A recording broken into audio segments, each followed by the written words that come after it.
Hello everyone, मैं ज्योति पारिक और आपका हमारे महाविद्यालय श्रीमती मोहरी देवी तापड़िया कन्या महाविद्यालय के इस यूट्यूब चैनल पर एक बार फिर से स्वागत है। लास्ट वीडियो में हम अपने बीए फर्स्ट ईयर के भौतिक भूगोल के अंतर्गत हम हिमानी के अपरदनात्मक और निक्षेपणात्मक कार्यों के बारे में पढ़ रहे थे और आज हम इसी सीरीज़ में आगे बढ़ते हैं। और आज के वीडियो में हम हिमानी के द्वारा बनाया गया जो अपरदनात्मक कार्य है, अगला हमारा कार्य है फियोर्ड तट। फियोर्ड, इसके बारे में हम देखते हैं। तो यह भी एक हिमानी के द्वारा बनाया गया अपरदनात्मक कार्य है। यह स्थलाकृति किस प्रकार से बनती है कि जैसे उच्च अक्षांश है, उच्च अक्षांश जैसे ध्रुव, जैसे 90 डिग्री जो उत्तरी ध्रुव है या फिर 90 डिग्री दक्षिण ध्रुव है, इनको हम कहेंगे उच्च अक्षांश, जहाँ पे हमेशा बर्फ जमी रहती है। तो उच्च अक्षांशों में हिमानीकृत जो घाटियाँ बनाई गई हैं, हिमानीकृत जलमग्न घाटियों को, जलमग्न घाटियों को क्या कहा जाता है? फियोर्ड। फियोर्ड कहा जाता है। मतलब उच्च अक्षांशों में जहाँ पे 90 डिग्री उच्च अक्षांश है या फिर 90 डिग्री उत्तरी ध्रुव और 90 डिग्री दक्षिण ध्रुव में जहाँ पे हमेशा बर्फ जमी रहती है, वहाँ पे हिमानी के द्वारा बनाई गई जो घाटियाँ होती है, हिमानी के द्वारा कुछ घाटियों का निर्माण भी किया जाता है। और जब उन घाटियों में जल भर जाता है तो उसे हम फियोर्ड कहते हैं या फिर फियोर्ड झील कहते हैं। ठीक है, तो अगली हमारी जो स्थलाकृति है वो है हिमोड। अगली है हिमोड। तो देखिए हिमोड में क्या होता है कि जो हिमानी है, जब हिमानी पर्वतों से जब हिमानी नीचे उतरती है, जब हिमरेखा को पार करने के बाद, हिमरेखा कौन सी होती है? एक ऐसी रेखा होती है जिसके नीचे आने के बाद हिम या फिर बर्फ़ है वो पिघलने लगती है। यह एक ऐसा रेखा है कि इस रेखा के नीचे आने के बाद, मतलब इस रेखा के नीचे, मतलब जो मैदानी भागों में पहुंचने के बाद हिमानी है वो पिघलने लगती है, तो इसे हम कहते हैं हिम रेखा। ये हिम रेखा है। ठीक है, तो पर्वतों से जब जो हिमानी है वो हिम रेखा को पार करते हुए जब नीचे आती है तो उसके तापमान में वृद्धि होती है और तापमान में वृद्धि होने से वह पिघलने लगती है। ठीक है, और वो जब पिघलने लगती है तो उसके साथ जो भी अवसाद है, जो अपने साथ पहाड़ों से लेके आई है, वो सभी अवसाद वह एक विभिन्न आकृतियों के रूप में जमा कर देती है। कहाँ पर? पर्वतों की तलहटी में। ठीक है, पर्वतों की तलहटी में जब ये विभिन्न आकार के रूप में जब ये जमा कर देती है अपने अवसाद को, उसे हम कहते हैं हिमोड। ठीक है, हिमोड के बारे में समझा है कि जब ये हिमानी है, जब हिमानी हिम रेखा को पार करते हुए जब नीचे आती है तो उसके तापमान में वृद्धि हो जाती है और तापमान में वृद्धि होने के कारण से यह जो हिमानी है वो अपने साथ जो भी अवसाद भाकर लाती है, जैसे कंकर पत्थर है, बजरी है, छोटी मोटी जो चट्टानें हैं, वो जो भी अवसाद अपने साथ भाकर लाती है उस सभी अवसाद को नीचे एक विभिन्न प्रकार की स्थलाकृति में जमा कर देती है, विभिन्न आकृति के रूप में जमा कर देती है, उसे हम कहते हैं हिमोड। ठीक है, उसके बाद हमारी अगली जो प्रकार की स्थलाकृति है वो है एस्कर। एस्कर, तो देखिए एस्कर में क्या होता है कि जब हिमानी जब पर्वतों से नीचे उतरती है, हिमरेखा को पार करते हुए जब वह नीचे उतरती है तो उसके तापमान में वृद्धि हो जाती है और तापमान में वृद्धि होने के बाद जो हिमानी है वह एक जलधाराओं में विभाजित हो जाती है। हिमानी है वो जलधाराओं में बट जाती है,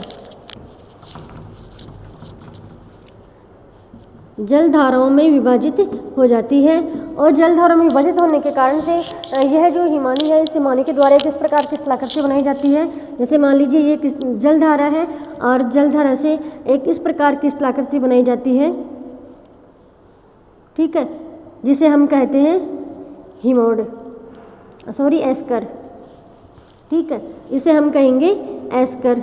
और इनके जो किनारों के जो ढाल होते हैं वो तीव्र ढाल वाले होते हैं। इस प्रकार की स्थलाकृति को हम एस्कर कहते हैं। यह भी एक हिमानी के द्वारा बनाई गई एक अपरदनात्मक स्थलाकृति है। जो हिमानी के द्वारा जब हिमानी जब नीचे उतरती है और हिमरेखा को पार करने के बाद जब वे नीचे उतरती है और उसके तापमान में परिवर्तन होने के कारण से या फिर तापमान में वृद्धि होने से वह पिघल जाती है और जलधाराओं में विभाजित हो जाती है। और जलधाराओं में विभाजित होने के बाद यह एक विशेष प्रकार की स्थलाकृति का निर्माण करती है जिसे हम एस्टर कहते हैं। ठीक है, उसके बाद अगली वो आकृति है ड्रमलिन। अगली आकृति है ड्रमलिन। तो देखिए ड्रमलिन एक नदी हिमानी के द्वारा बनाई गई एक निक्षेपणात्मक आकृति है। यह किस प्रकार की आकृति है? निक्षेपणात्मक आकृति है। और एस्कर भी एक निक्षेपणात्मक आकृति है।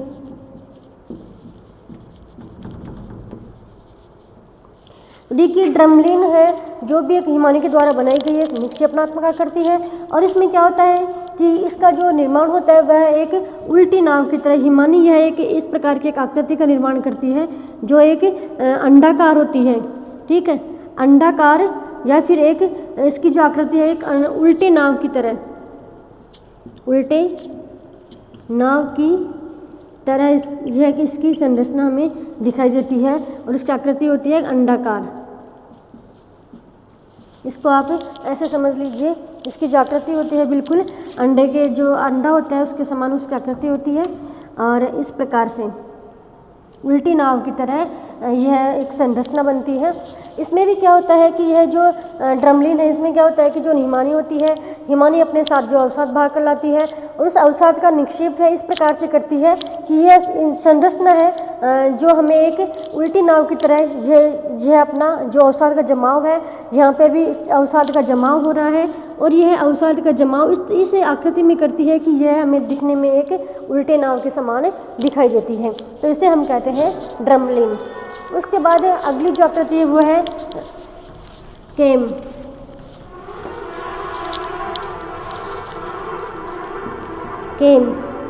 यह भी एक हिमानी के द्वारा बनाई गई एक निक्षेपणात्मक आकृति है।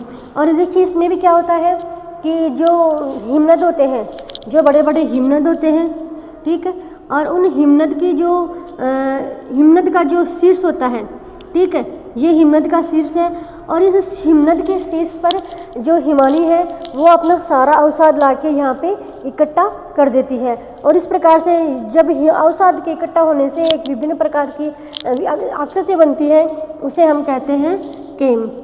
मतलब केम का जो निर्माण होता है वो हिमानी के शीर्ष पर होता है। हिमानी के शीर्ष पर अवसादों के जमाव से केम का निर्माण किया जाता है। इस प्रकार से जब हिमानी है जो अपना जो सारा अवसाद है वो अपने शीर्ष पर जमा कर देती है तो उस शीर्ष पर मतलब हिमानी के शीर्ष पर एक विभिन्न प्रकार की स्थलाकृति का निर्माण होता है जिसे केम कहा जाता है। तो ये हो गई हमारी हिमानी के द्वारा बनाई गई सभी प्रकार की अपरदनात्मक और निक्षेपणात्मक स्थलाकृतियाँ, इनके बारे में हमने पढ़ लिया है। और नेक्स्ट वीडियो में हम नेक्स्ट टॉपिक लेके आएंगे। तब तक के लिए धन्यवाद।